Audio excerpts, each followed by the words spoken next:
Im September 1995 veranstaltete das Schiller-Institut im slowakischen Schloss Dolná Krupa ein Seminar mit Norbert Brainin über Motivführung als Schlüssel zum Verständnis der Kompositionsmethode in Beethovens späten Streichquartetten.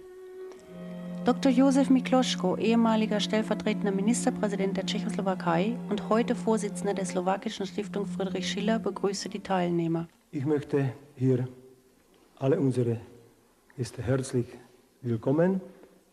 Besonders Herr Professor Brainin, die kam nur für diese Gelegenheit hier aus London. Zu der Idee selbst aber, das ist schon seit langem eigentlich eine Überlegung gewesen, die Herr Brainin geäußert hat in Interviews, in Diskussionen, nämlich wie kann man eine beinahe aussterbende Kunst weitergehen, dass man begreift heute, wie die Kulmination des Musikschaffens im Spätwerk Beethovens, wie kann man das weitergeben an die studierende Jugend, wie das früher mal hieß? Ich bin eigentlich hier, um die Motivführung zu veranschaulichen. Und das liegt mir sehr am Herzen. Ich habe das schon lange, trage ich das in mir herum. Und es hatte eigentlich nie richtigen Anklang gefunden.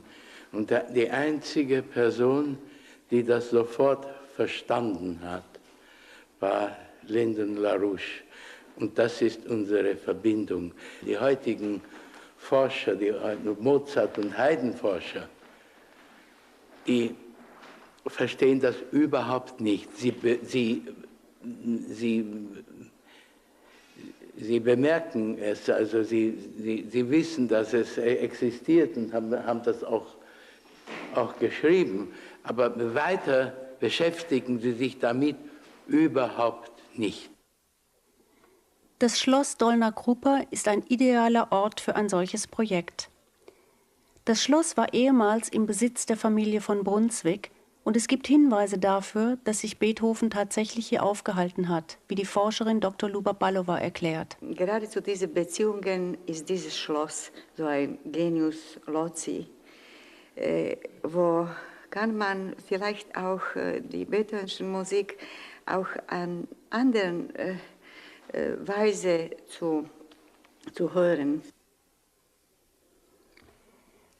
Heute ist neben dem Schloss eine kleine Gedenkstätte eingerichtet, die an Beethoven und die Familie Brunswick erinnern soll. Das Seminar begann mit Beethovens Streichquartett Opus 59 Nummer 2, das dem russischen Grafen Andreas Rasumowski gewidmet ist.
Danke, Tina.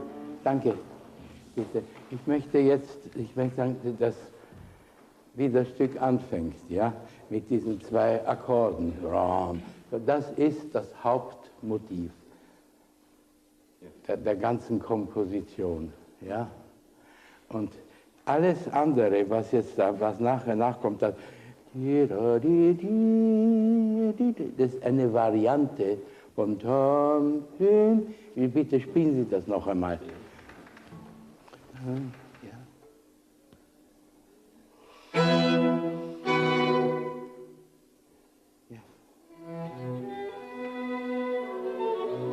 Gut. Und jetzt, gut, spielen Sie jetzt weiter, bitte. Ja.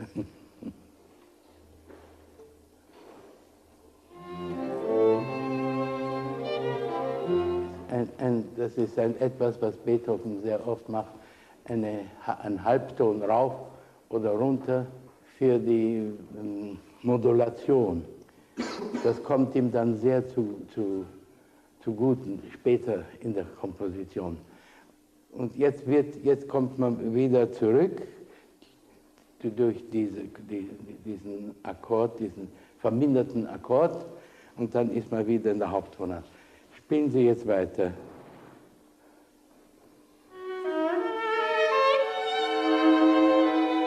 Hören Sie das? Hören Sie?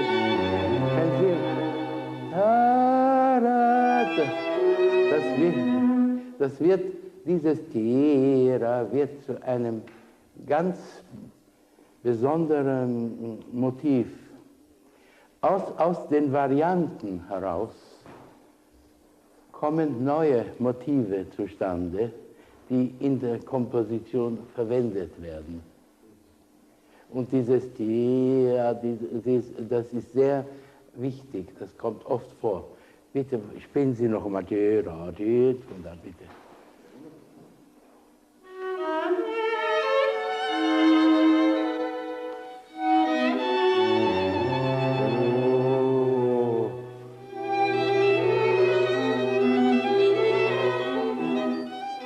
Gut. Jetzt spielen Sie jetzt hier, da. Ich spiele Sie einmal das alleine, nur die zwei Takte. Gut, jetzt spielen Sie Ihre. Gut, ja, und da bitte Sie auch, ja. Ja, an dem momentan nehmen nur die drei teil, nicht das Cello, das kommt später. Sie sehen, alle die drei Varianten vom Anfang, die werden zugleich gespielt, zur selben Zeit. Die sind alle gleich wichtig. Da ist keine Begleitung oder sowas da drinnen. Und es muss alles richtig gesungen werden. Und jetzt kommt nach der nächsten Stelle, da kommt noch eine andere, so eine Stelle vor in dieser Art, da werden die Stimmen getauscht. Was vorher die Bratsche spielte, spielt jetzt die erste Geige und so weiter und das Cello und so weiter. Sie werden gleich hören. Bitte spielen Sie noch einmal.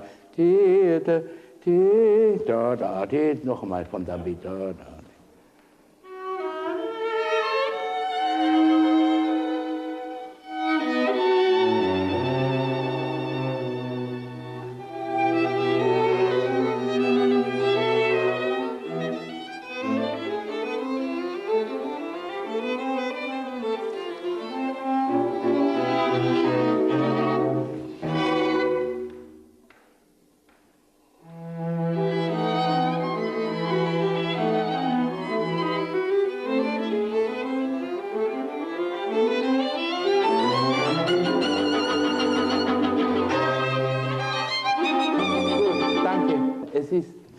Fast keine Note da drinnen, welche nicht auf das Hauptmotiv zurückzuführen werden kann.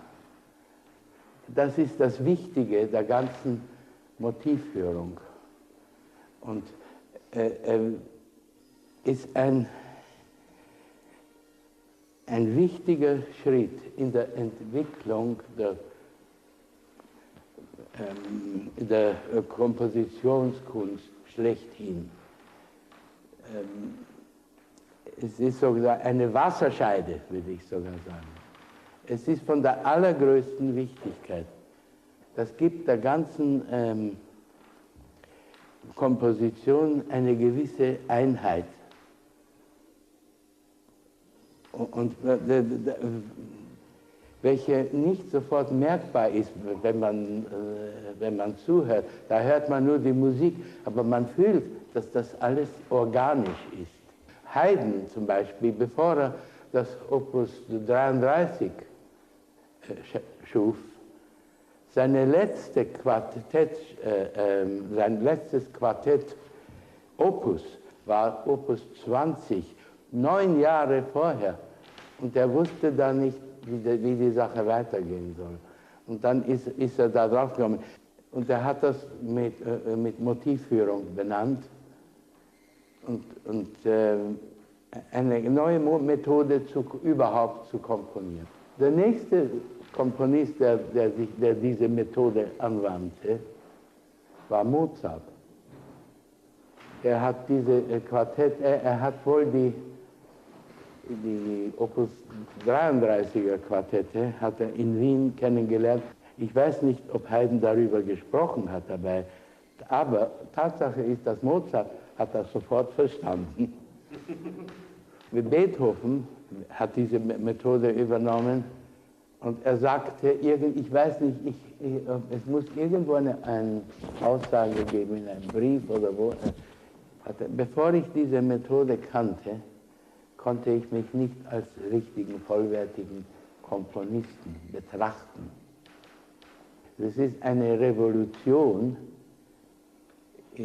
sondersgleichen und hat Implikationen nicht nur für die Musik, sondern auch für das Leben, für die Politik, für die Wirtschaft, für die Poesie, für die Wissenschaft. Und in diesem Sinne sind diese Komponisten Wissenschaftler. Sie sind nicht nur Notenschreiber und Kompositionen von Musik, das gibt es viele, aber diese Handvoll von Musikern, das sind Wissenschaftler und Philosophen ersten Ranges. Herr Professor Brainin, könnten Sie uns noch einmal aus Opus 59.2, was ja um dieses eine russische Thema komponiert worden ist, können Sie uns da nochmal den Zusammenhang zeigen, wie praktisch diese 4 Sätze motivisch von dem Material her zusammenhängen? Ja, selbstverständlich kann ich das. Zuerst, ich möchte noch, wir haben ja gerade, das russische Thema gerade gehört in dem Scherzo und das haben Sie noch immer jetzt. Ich möchte noch einmal auf den Anfang zurückgreifen, also nach diesen 2 Akkorden, diese Quinte, also ja, ja, und jetzt kommt ja, ganz leise.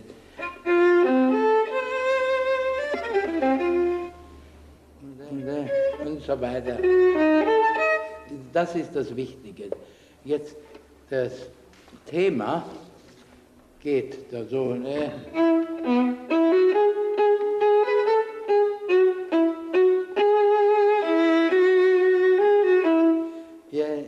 Jetzt, also,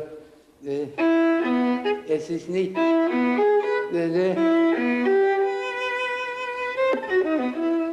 Ja, der Zusammenhang ist sehr klar und deutlich, wenn man das so hört, nein?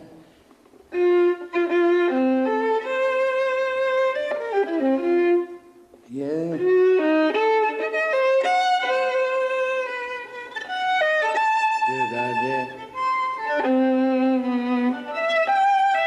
Und so weiter. Und da kommt noch das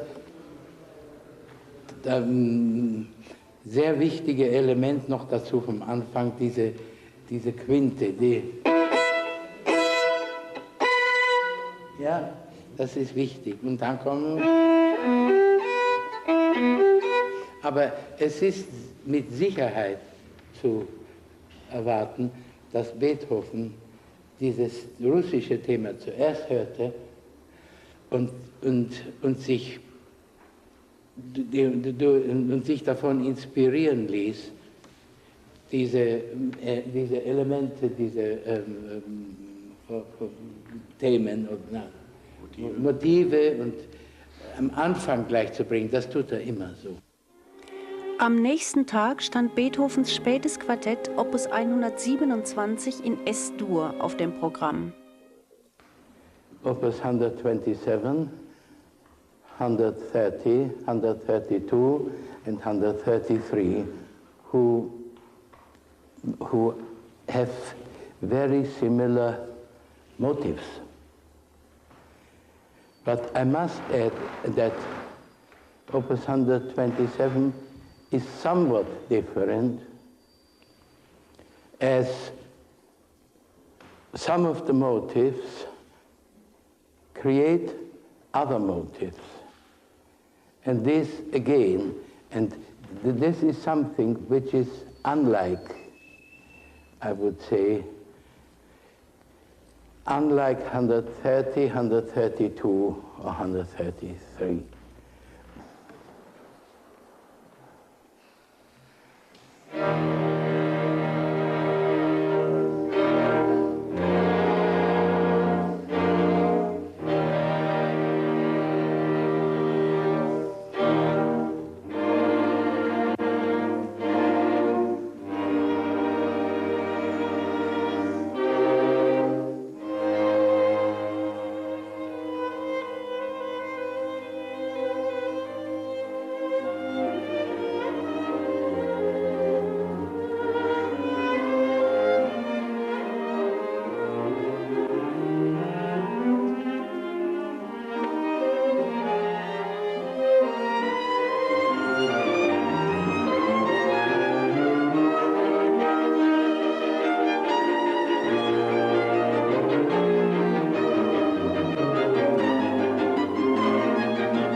Now, please note the opening bars with chords in E flat and pam, pa, the fourth is a very significant motif.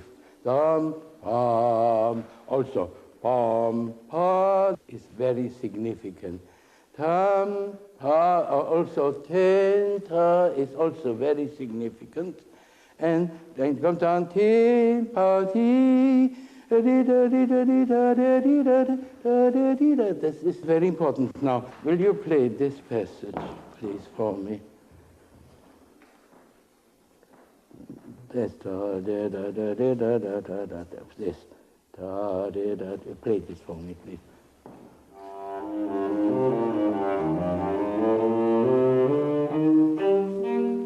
You see, this passage is in preparation for many similar ones later.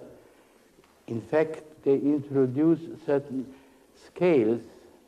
Now, if you wonder where it comes from, this is where it comes from.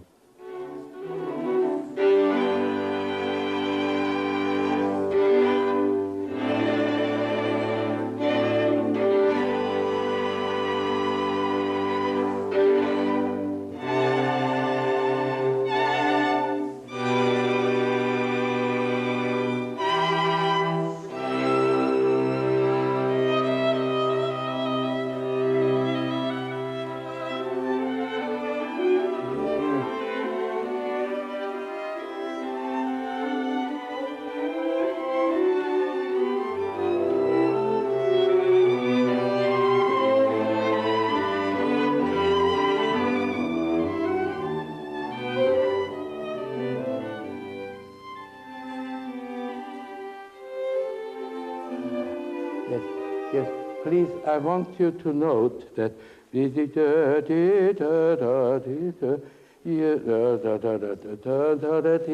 this perfect counterpoint which is being wrought from elements of the motifs into new, quite independent parts which are being played together with expressive singing. Please note how this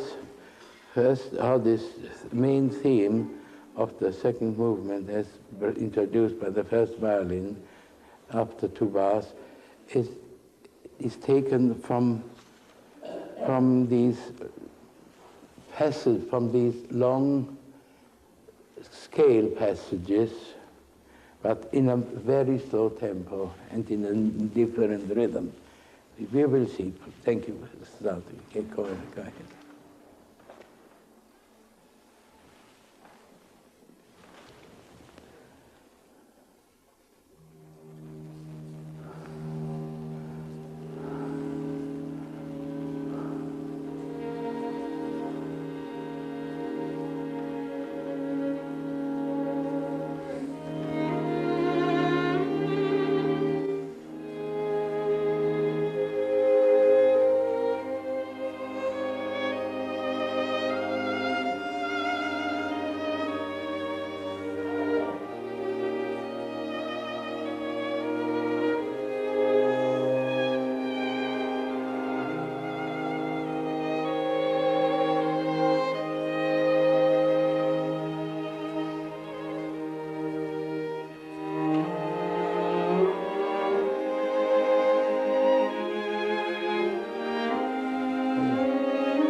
And now please play the last bar before the tempo primo. Play from here with this upbeat. And,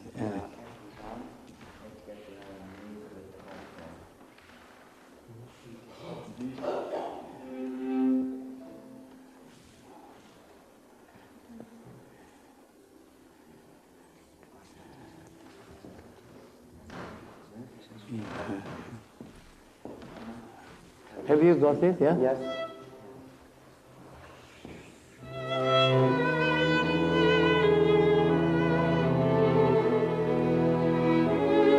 No, this is E major.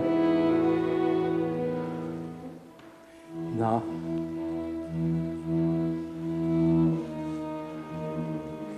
Yes. No. This dropping or going up a semitone is a very a very personal device of Beethoven. He does this quite often to change the mood from one to another. He just goes up a semitone. Then sometimes he modulates down. Sometimes he just drops the whole thing a semitone, which is here to great effect, of course. Do it once more. Just carry on now. To the next movement. Now, here again, you will recognize the motifs very easily. Taram, taram, taram, taram, taram, taram. Or even the beginning, which is plum, pam, pam, pam. It's also easily recognized as of things that happened before. Please play the next movement. Thank you very much.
Sie haben viel Erfahrung mit Ausbildung von Quartetten.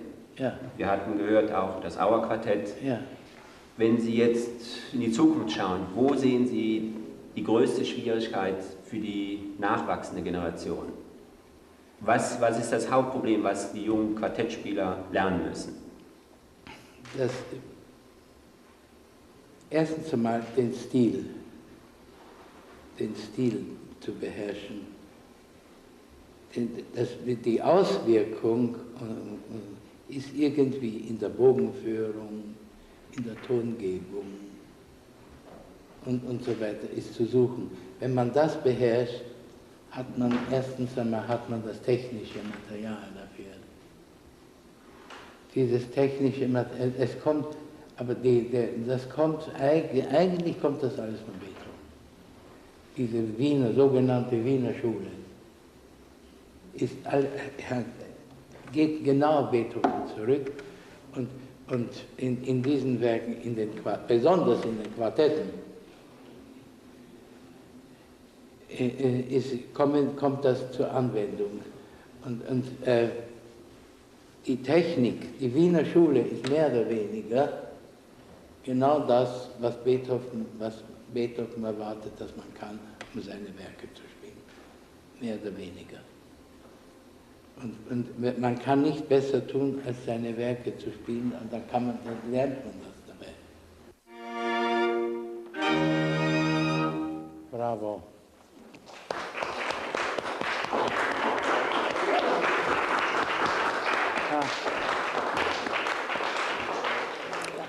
Nach der Demonstration über Opus 127 machte Professor Brainin auf ein anderes Element in Beethovens Kompositionsmethode aufmerksam. You see, Beethoven, when he writes these counterpoints, he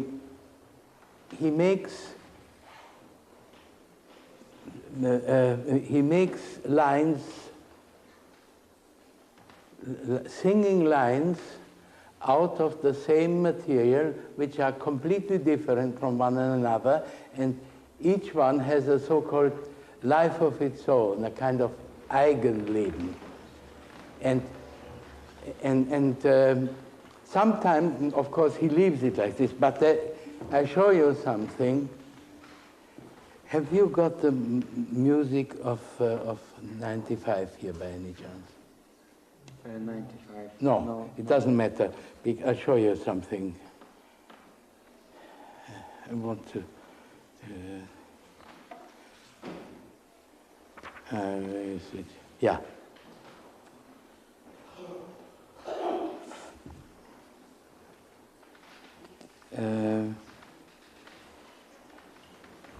Better still.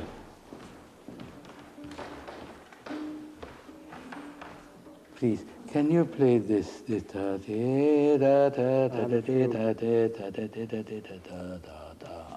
Finito. Yeah, and now, can I borrow your violin for a moment? Thank you. Now, I will show you. You see, the second movement of Opus 95 goes there.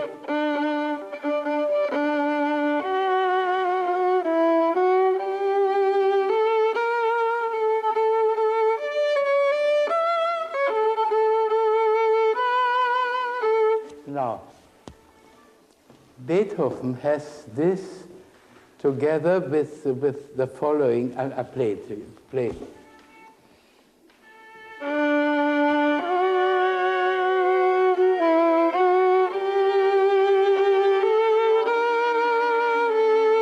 Right, that's it. You hear this? This is in Beethoven's notebook. It is written as a counterpoint, together, like this. But he never used it like this. He took it apart, and he used one part to create the first part of the movement, and for the middle part he used the other ta-dee and made the middle part, and it sounds completely different, and yet there is this a kind of similarity and togetherness in this, and you don't know where it comes from, but it was actually created together like this. Look once more. Sorry, once more.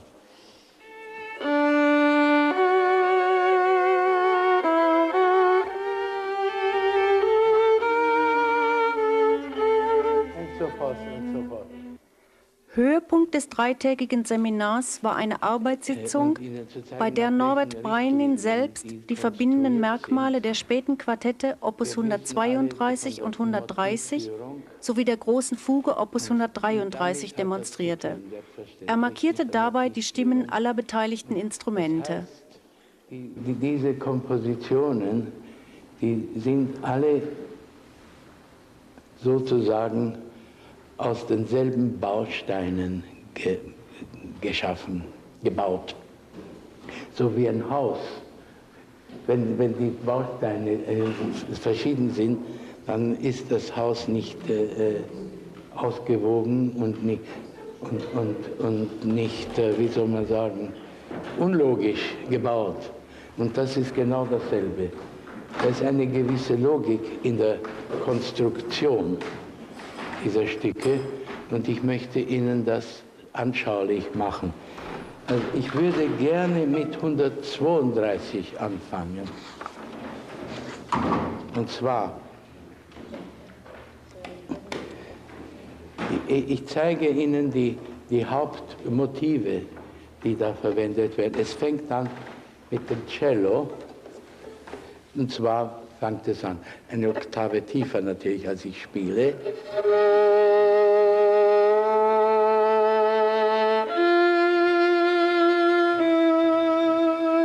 Und dann kommt erste Geige und auch die Mittelstimmen, die hier kommen, die sind auch schon motivisch.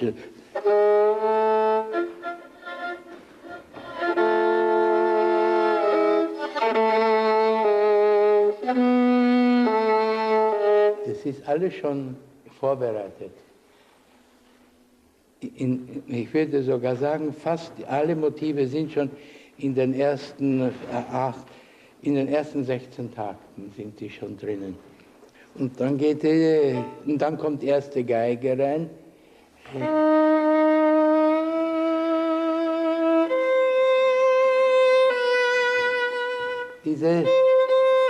Also es geht vor allem um die Chromatik, also um die Sechste.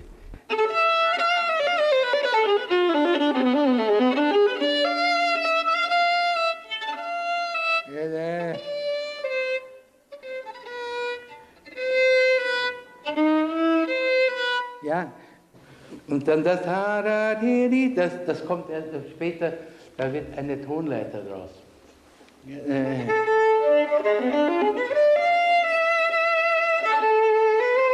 Cello spiele. Und das hat zu tun mit sind fast dieselben Noten. Ja?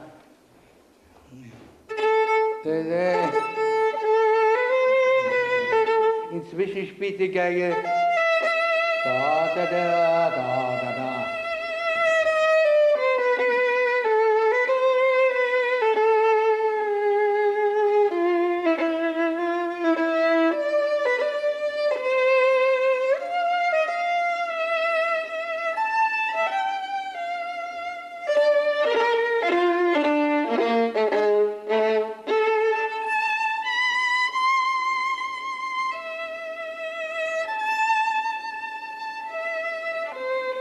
Es ist nicht schwer zu wissen, von wo das herkommt.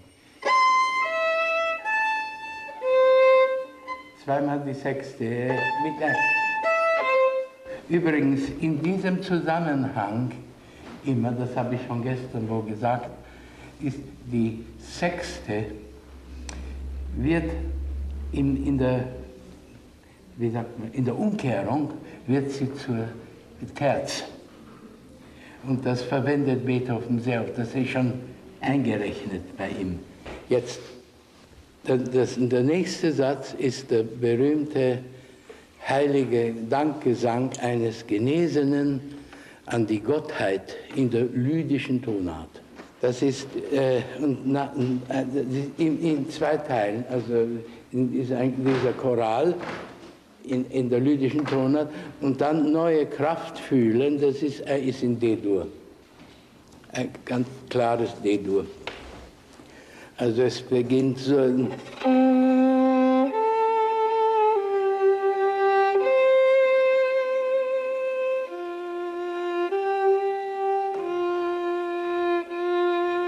Ja, jetzt kommt ein richtiger, so ein inbrünstiger Gesang.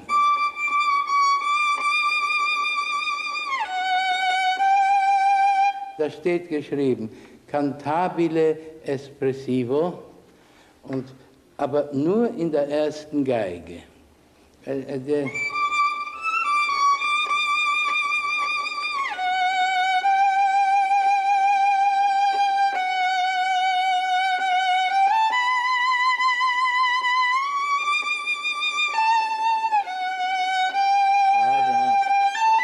Jetzt beginnen sich die anderen mitzumachen.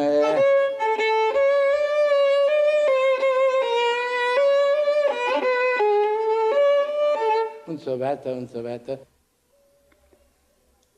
Danach wandte Professor Brainin sich dem Quartett Opus 130 zu. Sie werden sofort bemerken, wo die Similarities sind, die Wie sagt man das, Similarity? Immer zwei.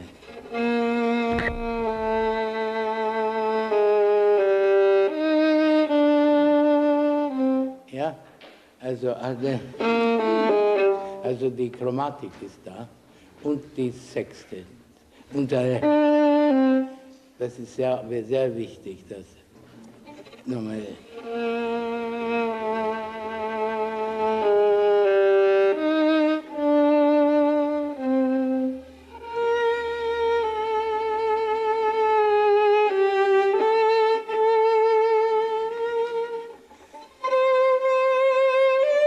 Wie Sie sehen, das in Tara oder Tara, das wird immer, das wechselt immer. Mal rauf, mal runter, ja?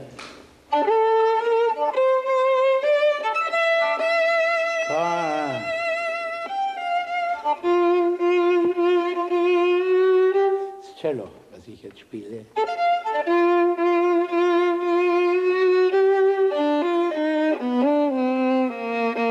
Ja, das ist was Neues, ein neues Element.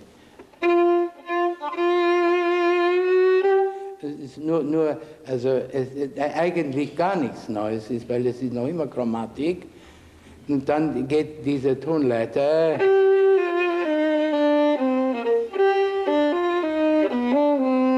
Das ist eigentlich eine Tonleiter nach unten und zur selben Zeit ist eine Tonleiter nach oben.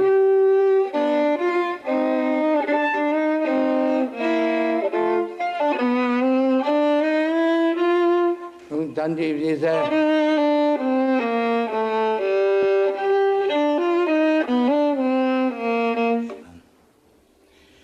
Jetzt kommt die Kavatine, die vielen heiß geliebte Kavatine.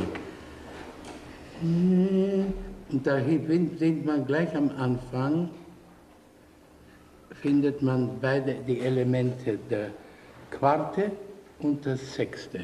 Und zwar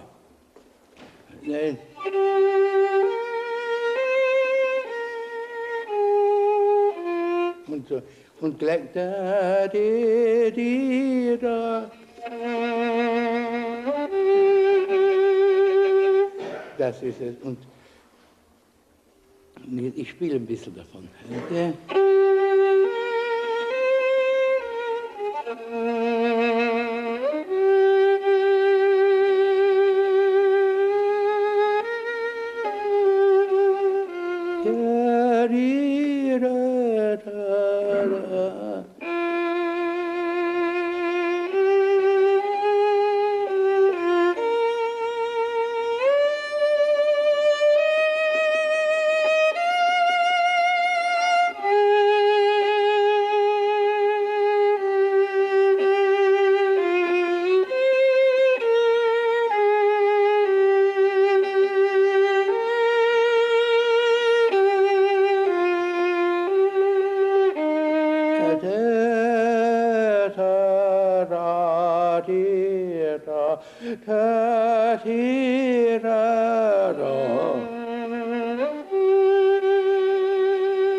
Jetzt kommt die berühmte Stelle, die beklemmt.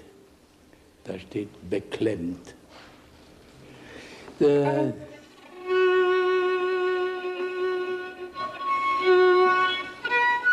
Ich spiele das, habe das immer so gespielt. Sie stellen sich vor, das geht da, da, da, da, da, da, da, da, da. Ein bisschen gepfiffen.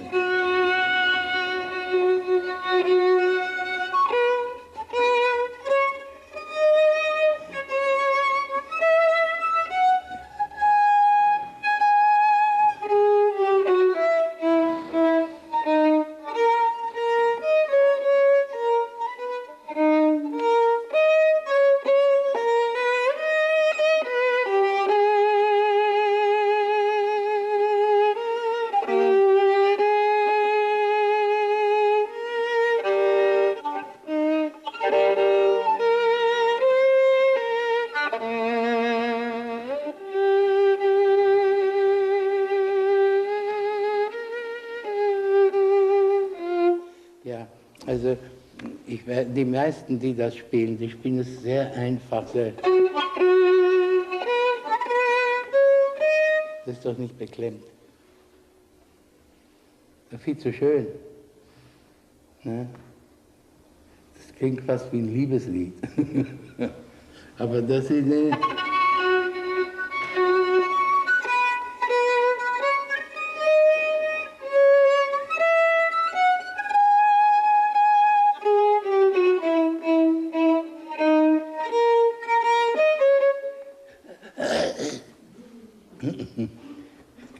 Man kämpft nach Luft.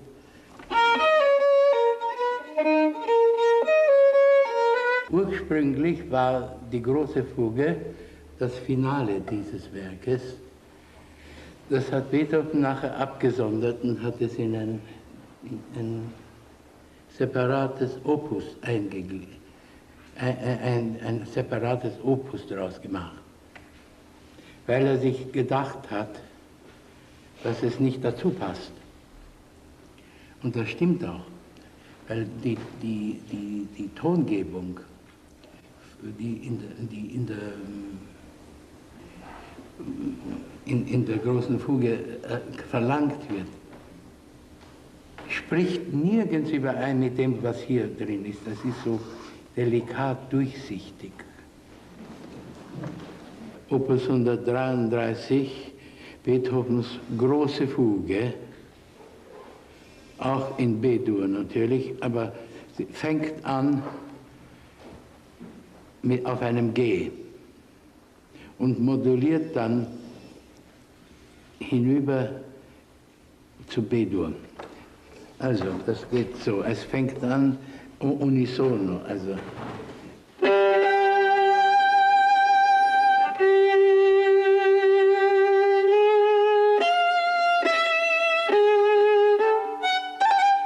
Auf jedem Ton ist ein Spozzato. Ja.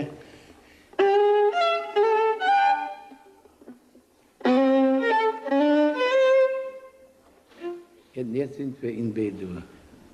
Jetzt, also, jetzt hören Sie so.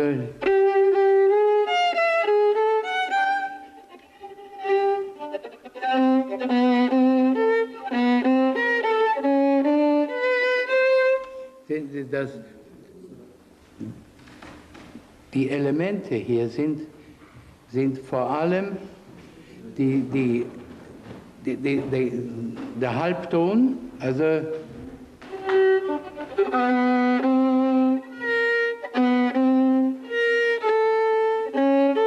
und die Sechste. Yes? Ja, und jetzt geht das dann weiter mit.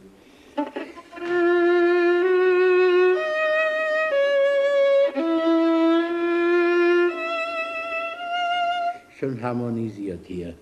Dann, und jetzt kommt was Neues. Das,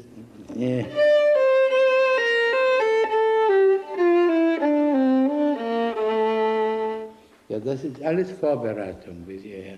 Jetzt geht die Sache gleich los. Und zwar erst zeigen Sie, wie das Thema nachher gespielt wird. Und zwar so, das sind, Beethoven schreibt 2 Noten, da 2 Achtelnoten. Also spielt man nicht, so wie viele spielen, das ist nicht. Man muss es ganz ausspielen, und als ob es 2 Noten wären. Es sind auch 2 Noten.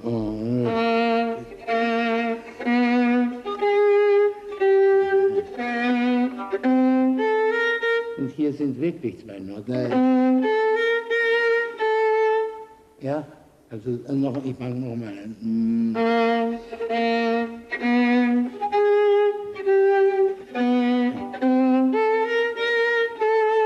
Na, jetzt geht die Sache wirklich los mit dem Fortissimo, und zwar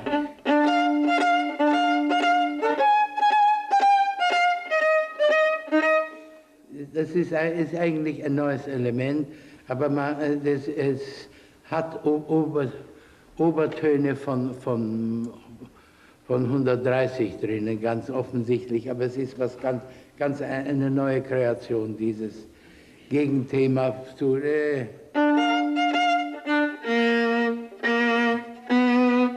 Die Bratsche spielt, ich kann es leider nicht zusammenspielen, aber Sie müssen sich das vorstellen, wie das ist. Jetzt kommt ein neues Element hinein, es kommt jetzt eine Triolenbewegung, ist aber genau nur eine in Triolen verwandelte Gegenstimme gegen das Hauptthema.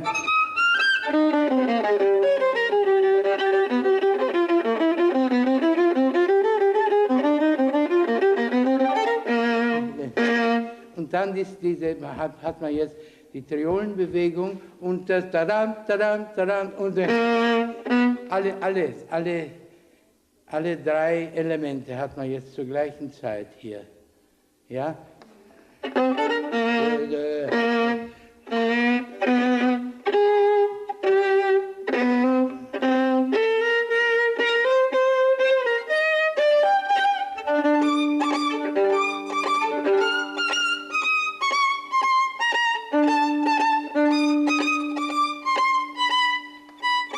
Und immer, man hört immer Tam, Tam, Tam, Tam, Tam und so weiter. Tadam, tadam, tadam, und irgendeiner spielt immer die Triolen.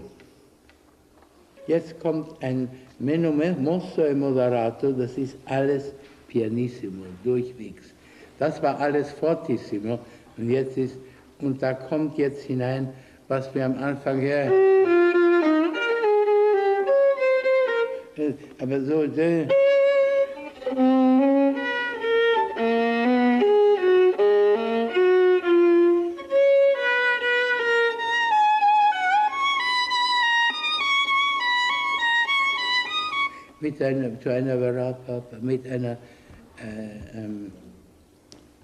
mit einer Begleitung zu einer 16.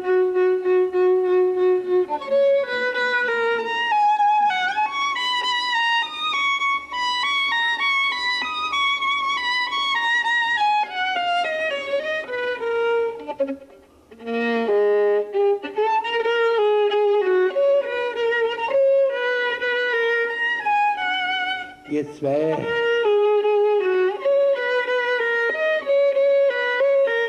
Und jetzt bitte.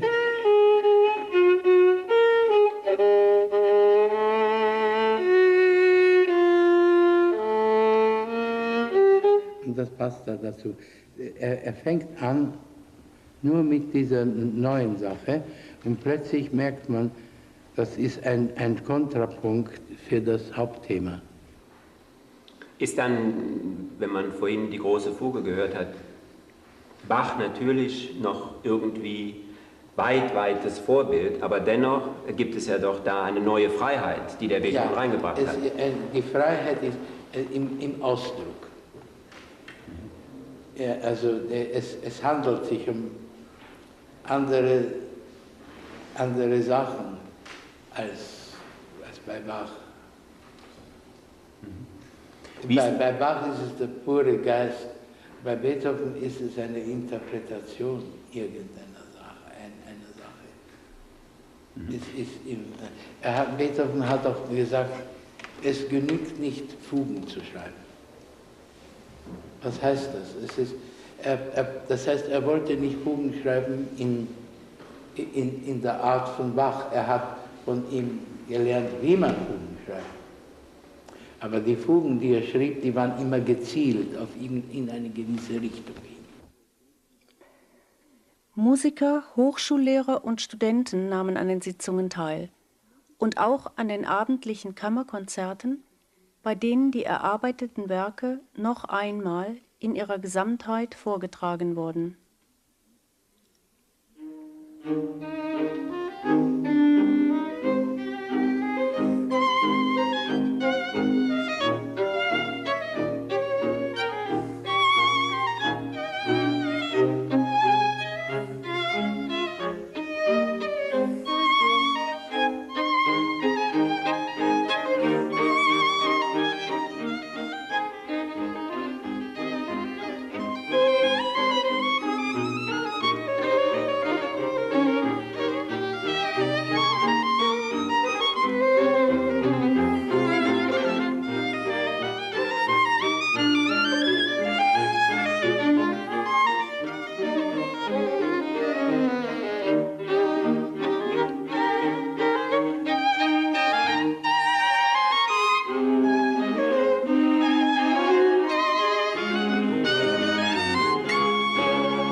In einer mehrstündigen Podiumsdiskussion im Anschluss an das Seminar erklärte Helga Zepp-LaRouche, die Vorsitzende des Internationalen Schiller-Instituts, die Absicht, solche Meisterklassen in Zukunft zu einer regelmäßigen Institution zu machen.